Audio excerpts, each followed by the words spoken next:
ఓం నమ శివాయ నమ. మే నెల వృశ్చిక రాశి ఫలితాలు.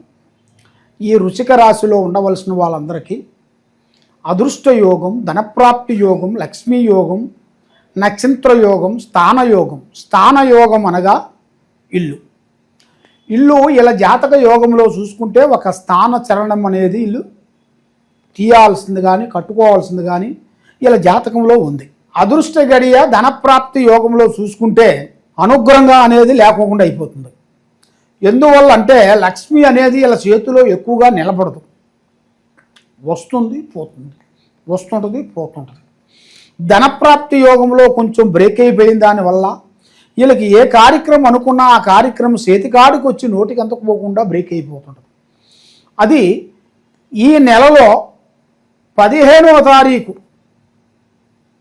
తారీఖున లోపులో మీరు ఇల్లు కానీ, పెళ్ళిళ్ళు కానీ, గృహప్రవేశాలు కానీ, బిజినెస్ కానీ, వ్యాపారం కానీ, ఫ్యాక్టరీలు కానీ, ఏదైనా కానీ 15వ తారీఖు లోపులో మీరు పూర్తి చేయాలి.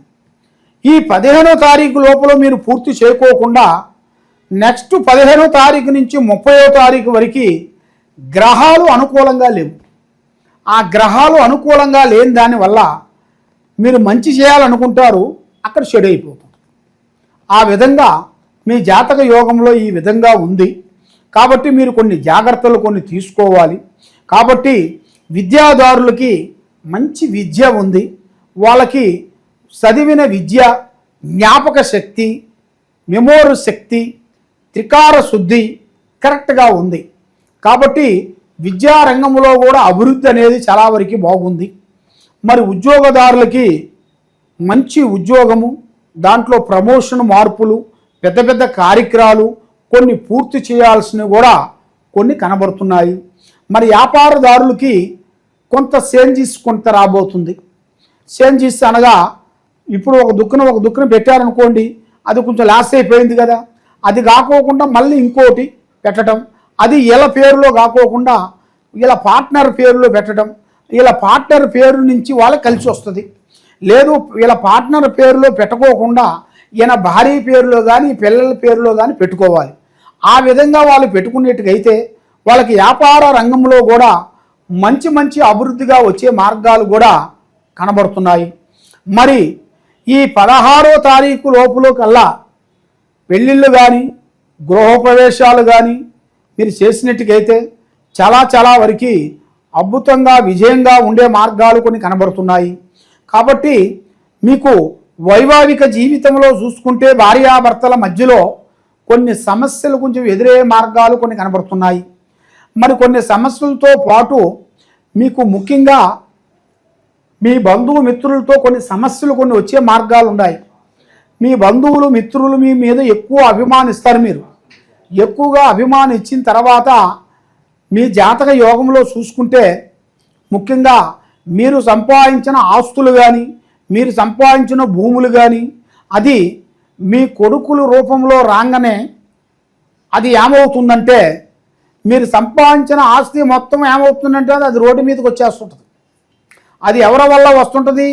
మీ కొడుకుల నుంచి కానీ, మీ కోడల నుంచి కానీ అలాంటి ఎఫెక్టులు మీకు తగిలే మార్గాలు కొన్ని ఉన్నాయి.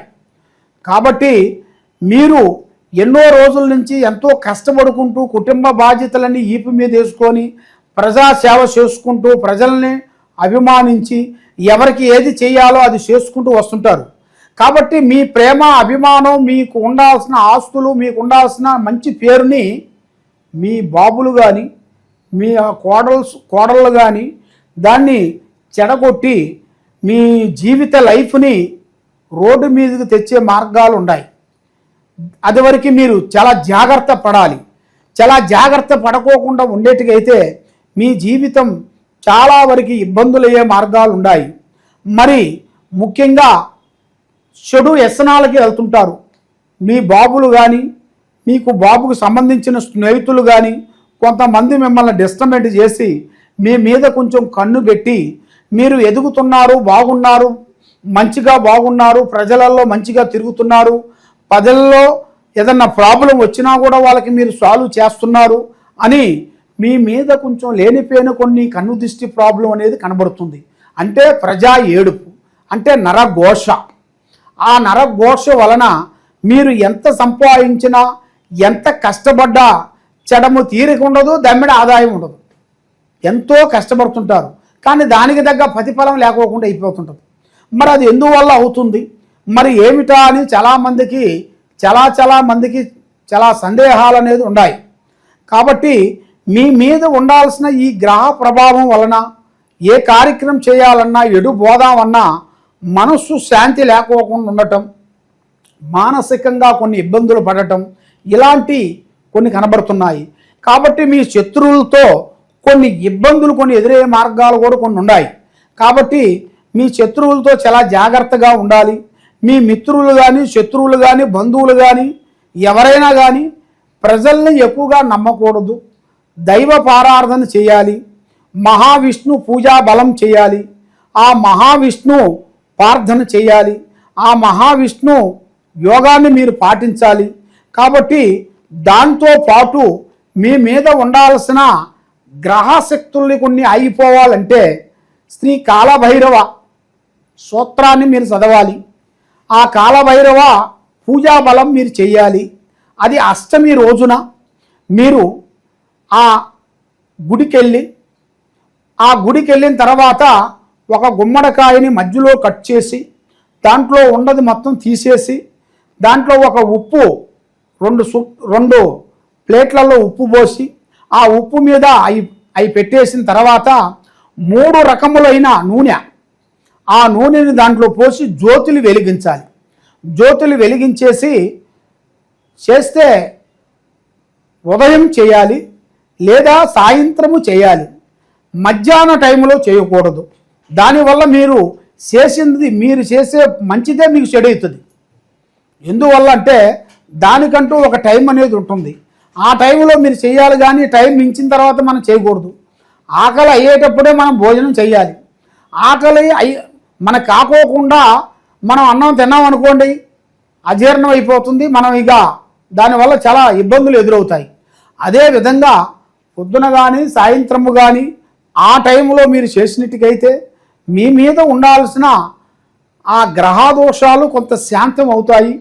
మీకు ఒక మంచి టైం అనేది ఎదురయ్యే మార్గాలు కొన్ని కనబడుతున్నాయి. కాబట్టి మీకు మరి ప్రేమ